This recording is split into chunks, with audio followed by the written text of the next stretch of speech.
Vous entrez dans l'univers de Voix sauvages, le podcast qui retrace les itinéraires de vie inspirés de la nature. Les personnes que vous allez rencontrer ont toutes une ligne directrice commune, le vivant pour inspiration. Artistes, alchimistes, guérisseurs, explorateurs, rêveurs, mais avant tout architectes de leur propre vie, chacun et chacune puise son inspiration dans l'essence même des plantes, de la forêt, de l'océan et de toute la richesse que nous offre notre mère, la Terre. Reconnexion à la nature sauvage et au vivant, voyage initiatique, conception de projets positifs, je vous invite à passer quelques minutes suspendues aux côtés de chaque invité pour découvrir son histoire, son parcours et ses projets pour vous inspirer à votre tour à bâtir vos propres rêves d'enfant. Je suis Marion et je vous souhaite la bienvenue sur Voix sauvages.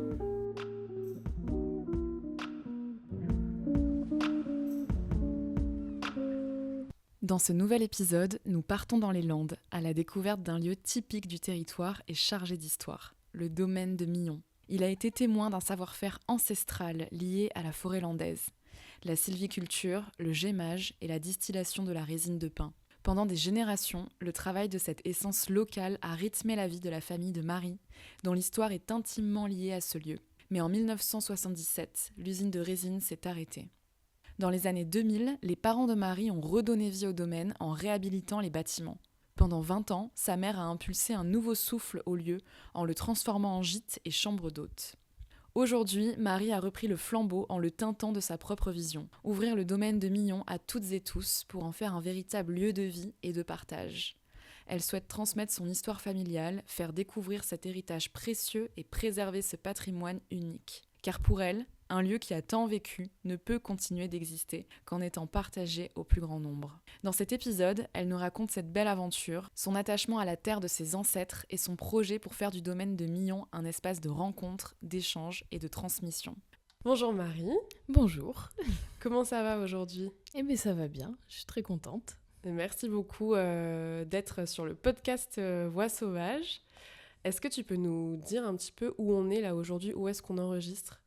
Alors, aujourd'hui, on enregistre au domaine de Millon, à Souston, un domaine familial qui trouve plein de vie dans plein de choses. Et on est actuellement dans la salle à manger ancestrale du domaine. Ancestrale, carrément. Ça a toujours été la salle à manger de la famille. Est-ce que le domaine, il date de quand ? Dans les années à peu près 1800. Et okay. Il a été agrandi, les tours qu'on voit sur les côtés. Ça a été rajouté après en 1900 et des brouettes. Et ce cube a toujours existé, ça a toujours été la salle à manger. Donc lieu chargé d'histoire, mais on pourra en reparler. Donc j'aimerais savoir, pour démarrer notre conversation, quel genre d'enfant tu étais et c'était quoi ton rapport à la nature déjà à ce moment-là ? Alors, enfant, j'ai eu beaucoup de chance, j'ai grandi avec 2 grands frères. Au domaine, on n'a jamais trop eu la télé ou d'internet, encore maintenant, on est en zone blanche. Et du coup, quand j'étais petite, j'ai beaucoup construit des cabanes. Mes frères se sont beaucoup amusés à les détruire. Mais j'ai toujours reconstruit et la politique de mes parents, c'était de nous laisser dehors. Ils savaient qu'on craignait pas grand-chose et que de toute manière, ils voulaient qu'on stimule à fond notre côté créatif, notre imaginaire et apprendre à s'ennuyer et à s'amuser avec pas grand-chose. Et tu avais déjà des rêves que tu voulais accomplir, des idées un peu à ce moment-là ? Pas trop. À la base, quand j'étais petite, je voulais être agricultrice.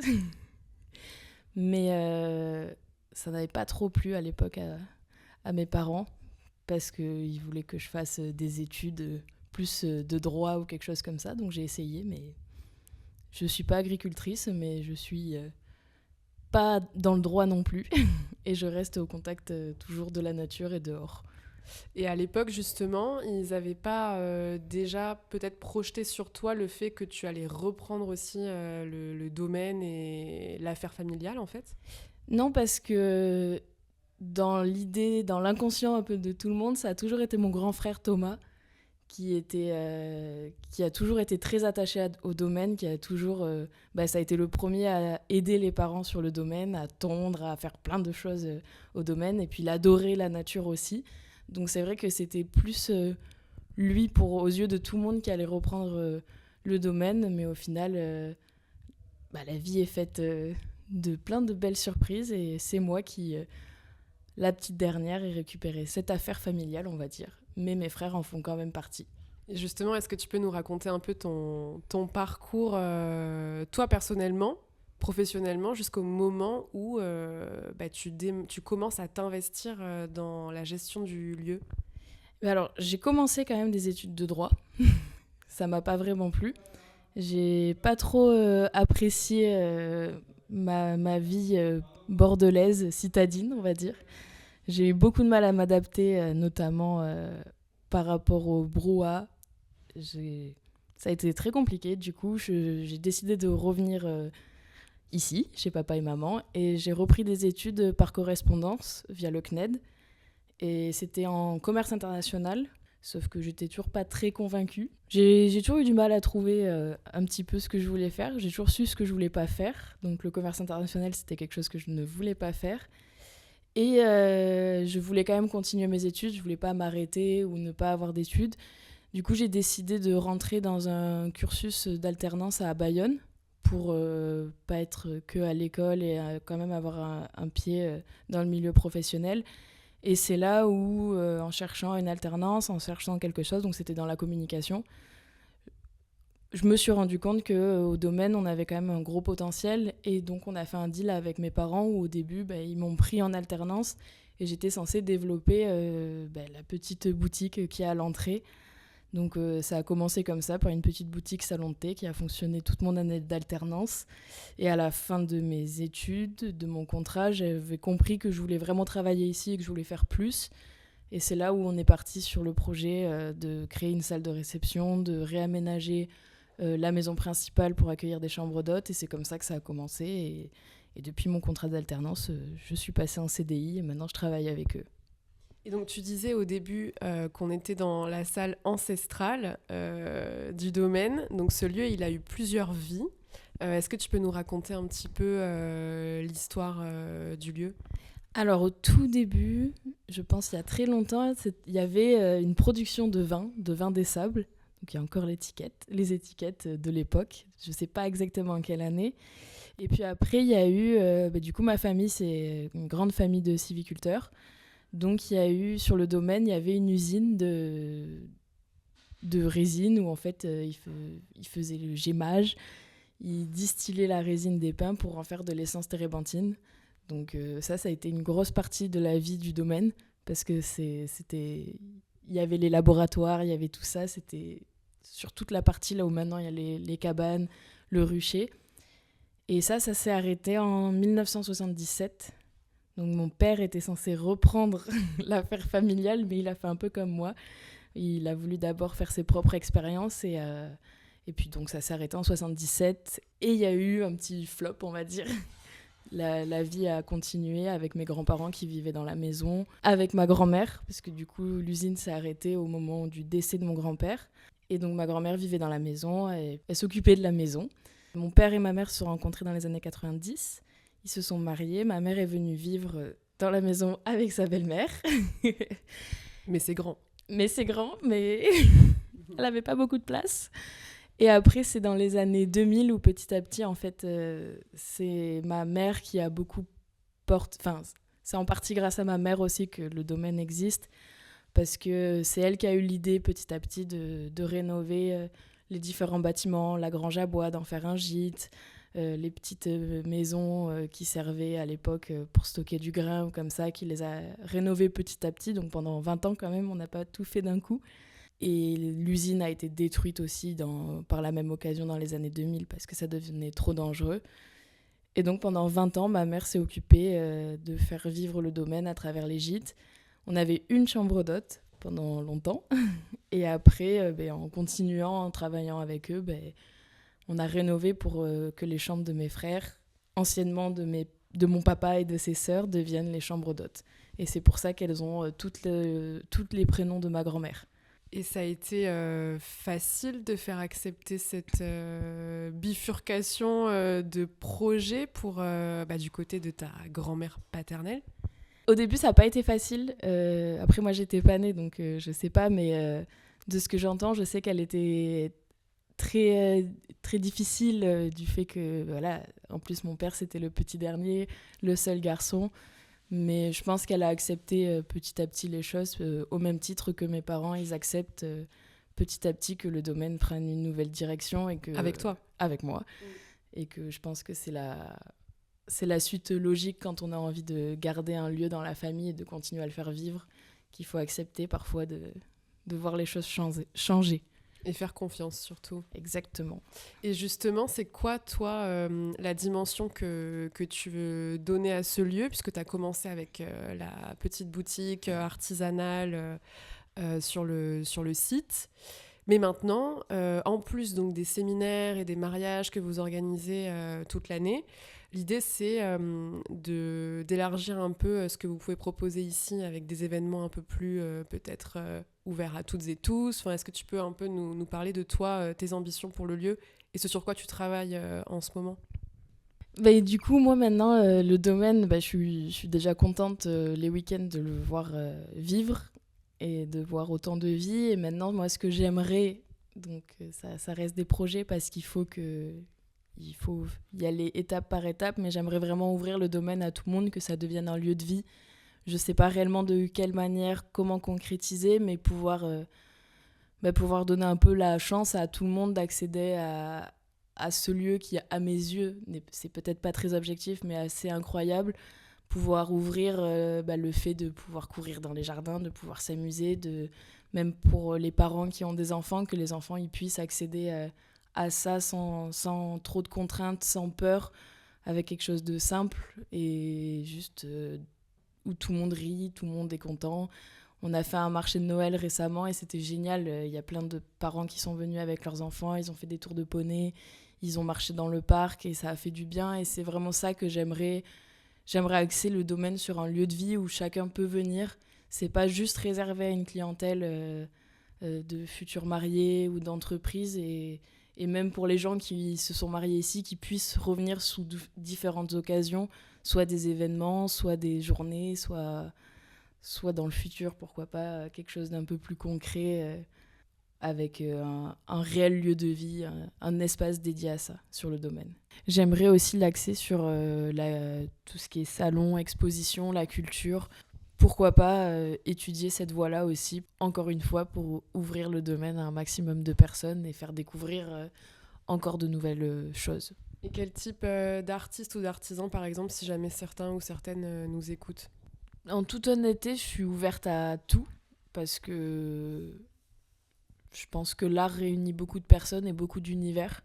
Donc pourquoi pas faire des expositions en commun ou être...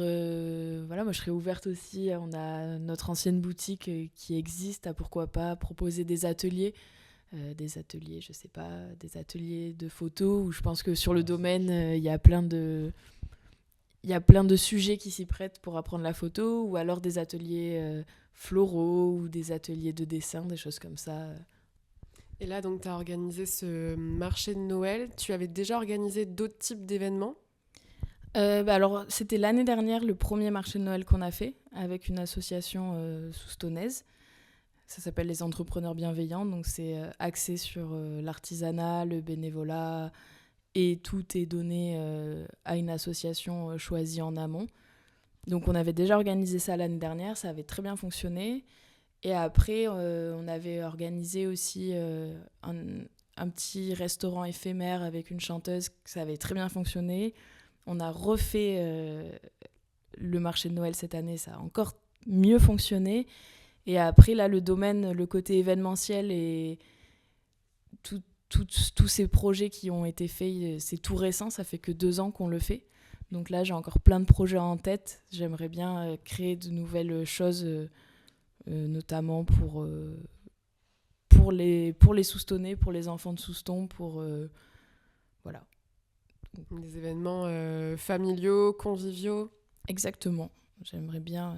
j'ai une petite idée. J'aimerais bien, par exemple, proposer une chasse à l'œuf dans le parc de Millau pour Pâques, parce que je trouve que c'est chouette, et pour les gens qui n'ont pas forcément de jardin, ça peut être cool, et puis ça crée aussi de l'interaction, ça fait parler de nous, ça fait raconter notre histoire, et puis ça partage un peu nos valeurs, où où au final j'ai toujours souvenir que pour Pâques ou pour plein d'événements, il y a toujours eu du monde. On a toujours, j'ai plein de cousins, on a plein de copains qui venaient.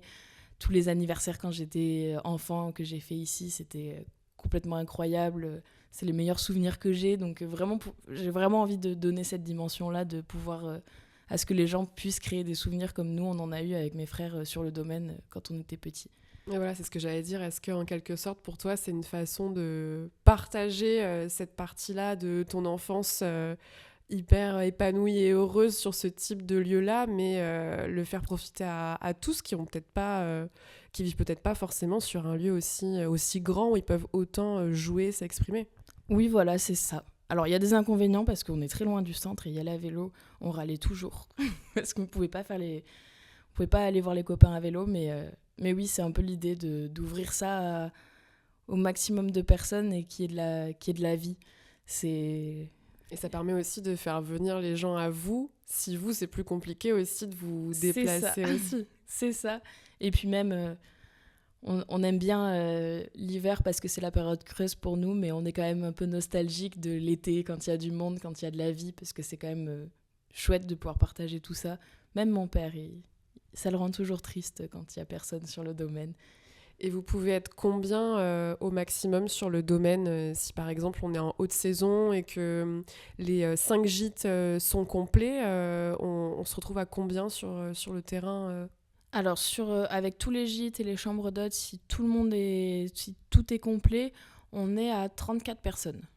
Après, sur le domaine, en période estivale, quand les gens viennent dans les gîtes, tous les gîtes sont suffisamment indépendants. Enfin, il n'y a pas de vis-à-vis. Ils ont tous, sauf leur piscine individuelle, leur chambre. C'est des gîtes qui sont tout équipés. Donc, c'est pas... Même s'il y a du monde, il y a le terrain de pétanque qu'ils partagent et ils jouent entre eux. La table de ping-pong aussi, ils jouent entre eux. Des fois, ils peuvent se retrouver au lac pour aller faire de la barque ou comme ça. Mais après, chacun a son espace. Donc ça aussi, les gens, ils aiment bien, ils recherchent aussi ça. Donc tu me disais, avant qu'on se rencontre, que le domaine de Millon s'étale sur 3 hectares. Donc il y a énormément d'espace, on est sur un milieu forestier. En quoi la nature influence le rythme de vie du domaine Est-ce que vous menez aussi peut-être des actions, des initiatives avec la biodiversité qui habite aussi sur le domaine ? Alors, au niveau du domaine, déjà, on a différents espaces.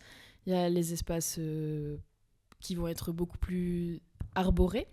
On a le petit étang où dedans ça amène plein de petites vies. Il y a des petits canetons, des petits canards sauvages qui viennent. On a une partie aussi où on a des ruches sur le domaine. On travaille avec un apiculteur. Après, aussi sur le domaine, donc il y a des pins, des limbes. Et il y a beaucoup de chênes-lièges. En termes de biodiversité, il y a beaucoup d'espaces différents. Après nous, en termes d'actions qu'on peut faire... Est-ce que vous avez fait un inventaire ? Est-ce que c'est peut-être des envies de mettre en avant toute cette biodiversité qu'il y a sur le site je sais pas, via des panneaux pédagogiques pour les visiteurs ? Alors oui, il y a des panneaux explicatifs, surtout par rapport aux chênes-lièges, à l'entrée. Et après, oui, dans l'idée, on essaye aussi de faire redécouvrir un peu les anciens espaces, parce que sur le domaine, mais à côté du domaine, il y a l'ancien lavoir. Donc ça, pareil, on essaye de tout flécher, d'expliquer au mieux, de renseigner les gens. Après, l'encyclopédie, la meilleure sur le domaine, ça reste mon père, qui explique toujours à tout le monde un peu tout ce qu'ils veulent savoir. Donc ton père, c'est l'encyclopédie du lieu. Exactement. La partie histoire et nature. Histoire, nature, anecdote, tout. C'est lui. Et non, après, nous, par rapport à la nature qui nous influence, oui, on dépend beaucoup d'elle. Enfin, nos journées de travail sont quand même rythmées en fonction d'elle. On a toujours beaucoup de choses à faire par rapport à tout ce qu'il y a à faire dans le jardin. Après, là, cette année, on a essayé au niveau de la tonte, de faire en jachère, de laisser des endroits. On essaie de ne pas tondre partout. On essaye d'introduire des petits bouts de jachère fleurie, des choses comme ça, Ça ressemble à quoi? Donc une journée un peu dans ta peau de gestion du lieu, une journée ou une semaine, si c'est plus facile. Alors, il y a... c'est une fiche de poste diverses et variées. Moi, au début, je m'occupe beaucoup un peu de tout ce qui est communication, de la gestion de A à Z au niveau des mariages. Ça, c'est moi qui m'en occupe, des futurs mariés ou des clients professionnels. Et après, sur la journée, ça dépend. En été, ça va être beaucoup plus axé sur la clientèle des chambres d'hôtes, donc les petits déjeuners, faire du ménage, faire au niveau du jardin, s'occuper du jardin, de la tonte, des piscines. Là, l'hiver, on est plus sur de l'entretien des maisons, donc on essaye toujours de faire au mieux, de réorganiser, d'ajouter du nouveau mobilier, d'ajouter des nouveaux... Et vous faites tout en famille ou vous avez quand même des prestataires qui vous accompagnent sur certaines parties? Alors, on fait tout en famille, on a des prestataires, on travaille avec une société d'insertion qui nous ramasse les feuilles avec des personnes atteintes de handicap. Et après, le reste, on fait tout seul. Donc, on aimerait bien pouvoir embaucher. Pour l'instant, ça reste une idée. Il faut qu'on continue à travailler. Et après, en fait, on fait beaucoup... Avec ma mère, on bosse en binôme. Donc ça, on va s'occuper de toute la partie ménage, gîte, arrivée des locataires, départ, inventaire. Ma mère est très axée sur la décoration. C'est pour ça que c'est très bien décoré ici. Et après, mon père, il va nous aider. Alors, papa, lui, ça va être beaucoup la compta, l'administratif. Et après, de toute manière, il faut. Donc, tout le monde met un coup de main pour les piscines, pour la tonte. Mon mari aussi, des fois, quand il peut m'aider, il m'aide. Mes frères, quand ils peuvent faire quelque chose, ils font quelque chose. Surtout en pleine saison, quand on est vite débordé, on n'a pas de mal à aller demander un petit coup de main, soit aux frangins, soit aux copains-copines, parce que des fois, ça fait beaucoup à deux à tout faire. Et donc, pour la partie communication, développer des événements comme ceux que tu citais, tu arrives à aussi caler des moments comme ça parce que c'est beaucoup, beaucoup de travail pour le coup. Alors oui, mais c'est aussi pour ça que je suis pas hyper assidue. J'arrive à trouver des moments parce que la complexité de travailler ici, on va dire, c'est que vu que j'habite aussi sur place, c'est qu'on coupe vraiment jamais. Ma mère pourra en parler aussi, mon père aussi, c'est-à-dire qu'il y a toujours quelque chose à faire. Du coup, les temps de pause, de repos, ça va quand même être dédié à quelque chose d'utile. Moi, ça va être le matin au café ou comme ça. C'est là où je vais commencer à programmer mes postes, à travailler sur la communication.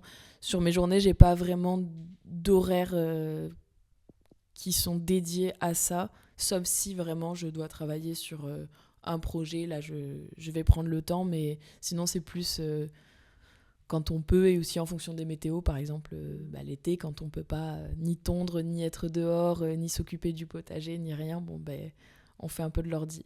Après, c'est vrai que c'est un peu la partie que j'aime le moins, parce que c'est vrai que c'est beaucoup plus plaisant d'être dehors et de faire des choses que d'être sur l'ordinateur et de travailler sur Excel ou des choses comme ça.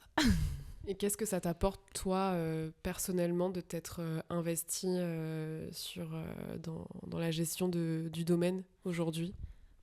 Alors moi déjà, personnellement, j'ai un cadre de vie et un rythme de vie qui est assez incroyable. J'arrive à profiter déjà de mes parents tous les jours, de mes frères, de mon neveu. J'ai mon chien, je travaille avec lui tous les jours. Et je fais mes journées en fonction de... Mes parents sont mes patrons, mais on va dire que c'est moi qui... Ils me font complètement confiance et je suis assez indépendante sur mes horaires de travail. Donc si j'ai besoin de me sortir un petit peu de temps pour faire des choses personnelles, je peux. Donc ça, travailler ici, c'est déjà incroyable pour ça, parce que même si c'est assez saisonnier, c'est un peu le rythme de vie qu'ont la plupart des gens ici. Et c'est chouette parce que le cadre est plutôt pas mal pour vivre ici, on va pas se plaindre. Et après, moi, en termes de mon plus fort intérieur, je suis très contente de travailler ici et je suis assez fière parce que je vois mes parents, surtout mon papa quand même, très content et très heureux que le domaine continue à vivre et que moi, j'ai vraiment à cœur de de le faire vivre. Enfin, c'est mon histoire, c'est ma famille et j'ai vraiment pas envie que ça se perde. Et je pense que ça, c'est le côté que je préfère le plus parce que on continue à faire vivre tous ensemble et je sais que mon papa est très fier de ça et que mes frères aussi sont très fiers et très heureux que je puisse et que j'ai envie de le faire. Parce que eux, l'envie leur manquait pas, mais après, on a tous pris des chemins de vie différents. Ils ont trouvé des métiers passion que moi, j'ai pas trouvé. Et au final, j'ai créé mon métier passion et c'est le mieux. Et donc, le mot-clé, c'est quand même le côté transmission de ce que j'entends, de ce que tu dis, et qu'à travers les générations, le lieu, il a peut-être changé de vie, mais en tout cas, il continue de vivre. Donc ça, c'est génial. Et justement, toi, et même ta famille, mais toi, avec un peu les idées que tu as et ce que tu ambitionnes pour le lieu, c'est quoi les messages que tu souhaites transmettre aux personnes qui viendraient sur place ?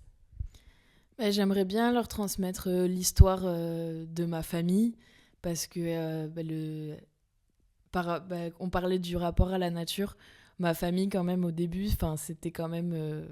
leur vie était tournée autour du pin lindais et de la forêt et de cette vie-là. Tout était rythmé autour de ça. Donc, il y a quand même un côté très proche de la nature, de ce travail ancestral. Tout ça, je trouve que c'est important de le transmettre, de continuer à le garder et de dire c'était il n'y a pas si longtemps que ça. Ça paraît complètement lointain quand on sait ce que c'est le gémage et tout ça. On voit les vieilles photos, on se dit oh là là, c'était il y a longtemps, mais au final, c'était il n'y a pas si longtemps parce que mon papa l'a connu. Et il y a ça, et puis il y a le côté très famille que je trouve qui est important. Et après, par rapport au domaine, à ce que j'aimerais en faire, typiquement, j'aimerais bien créer un jardin partagé ou un jardin de fleurs ou quelque chose comme ça.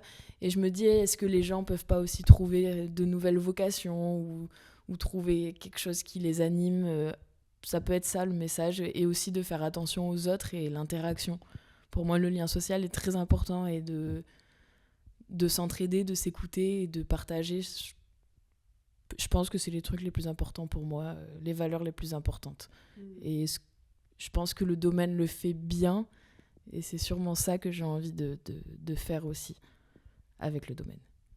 Et comment vous arrivez à garder l'ADN du domaine, qui est aussi celui de votre famille, de son histoire, tout en l'inscrivant dans le patrimoine culturel du territoire, pour qu'il puisse aussi être relais, en fait, représentatif aussi du territoire des Landes, qui est quand même un territoire hyper riche et qui a aussi sa propre histoire.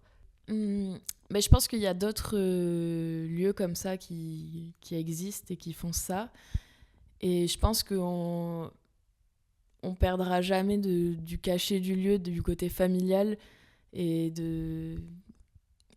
des valeurs de nos familles, dans le sens où on y est tous.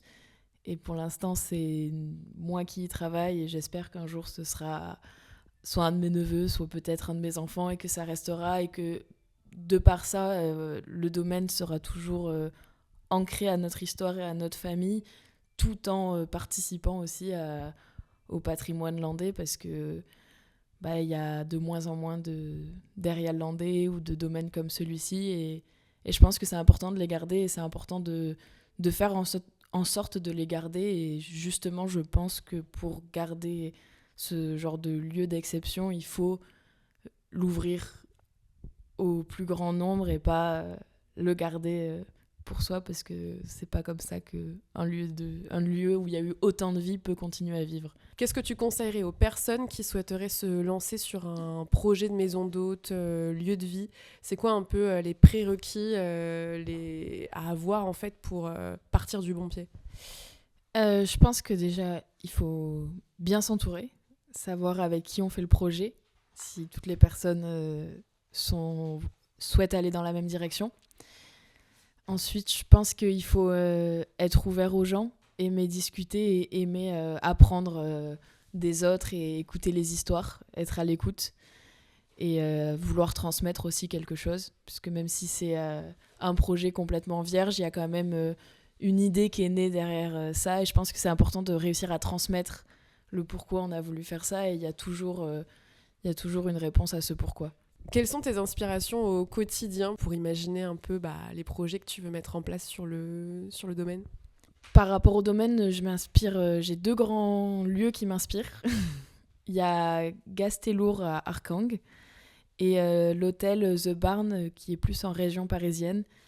Et c'est un peu mon rêve d'arriver à faire un peu comme eux ici. Mais nous, c'est le début, donc on va y arriver petit à petit. Je suis encore jeune.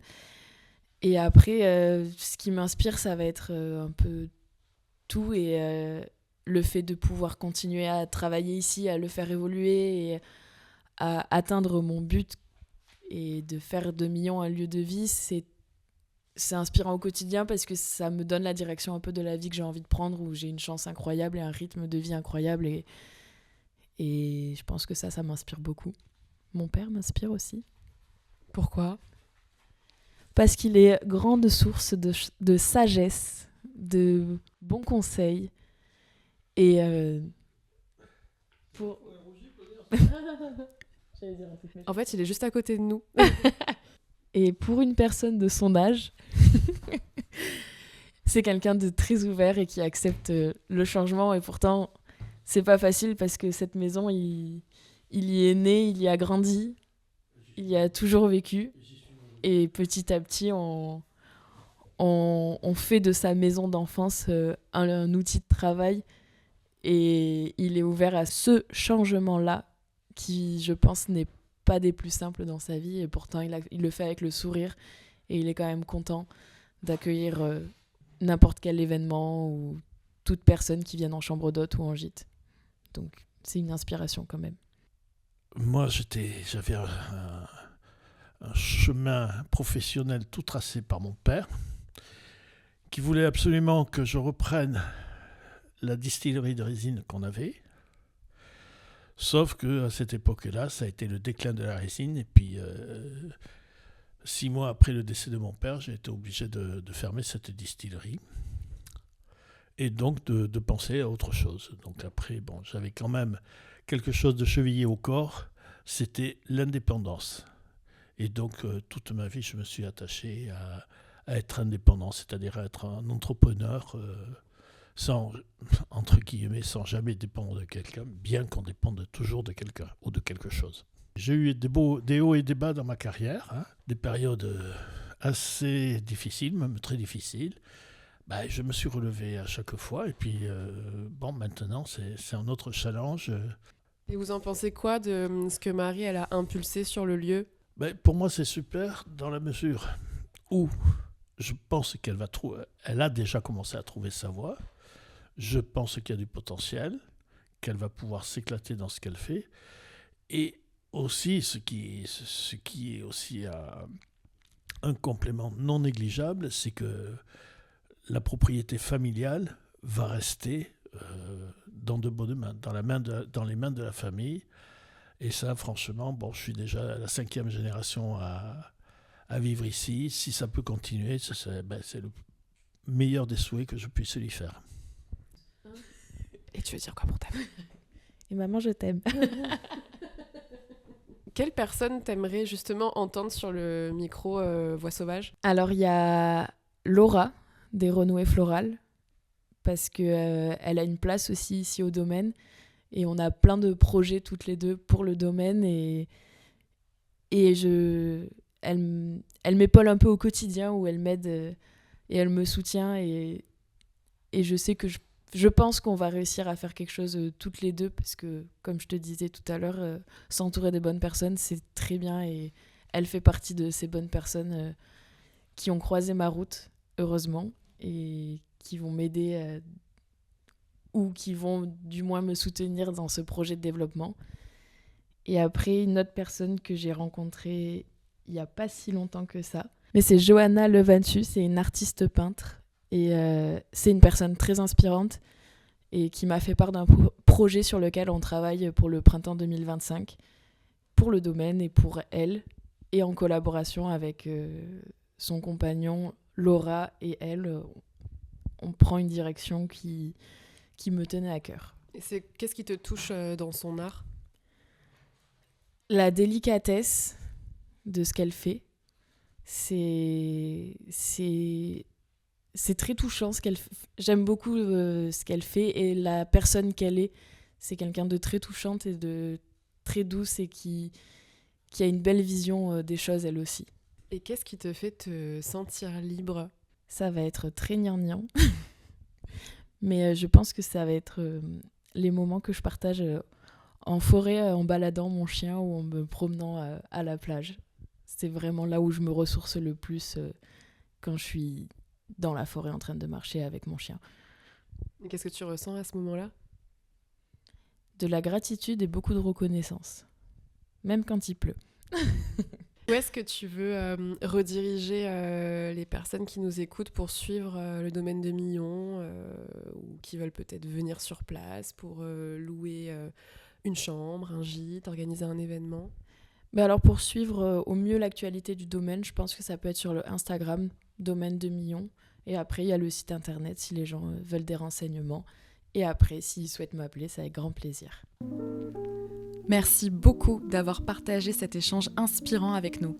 Voix sauvage est un podcast fait maison, alors si vous souhaitez soutenir le projet, vous pouvez le rendre encore plus visible en partageant votre avis sur votre plateforme d'écoute actuelle. Et entre 2 épisodes, venez vous inspirer et échanger sur les réseaux sociaux du podcast.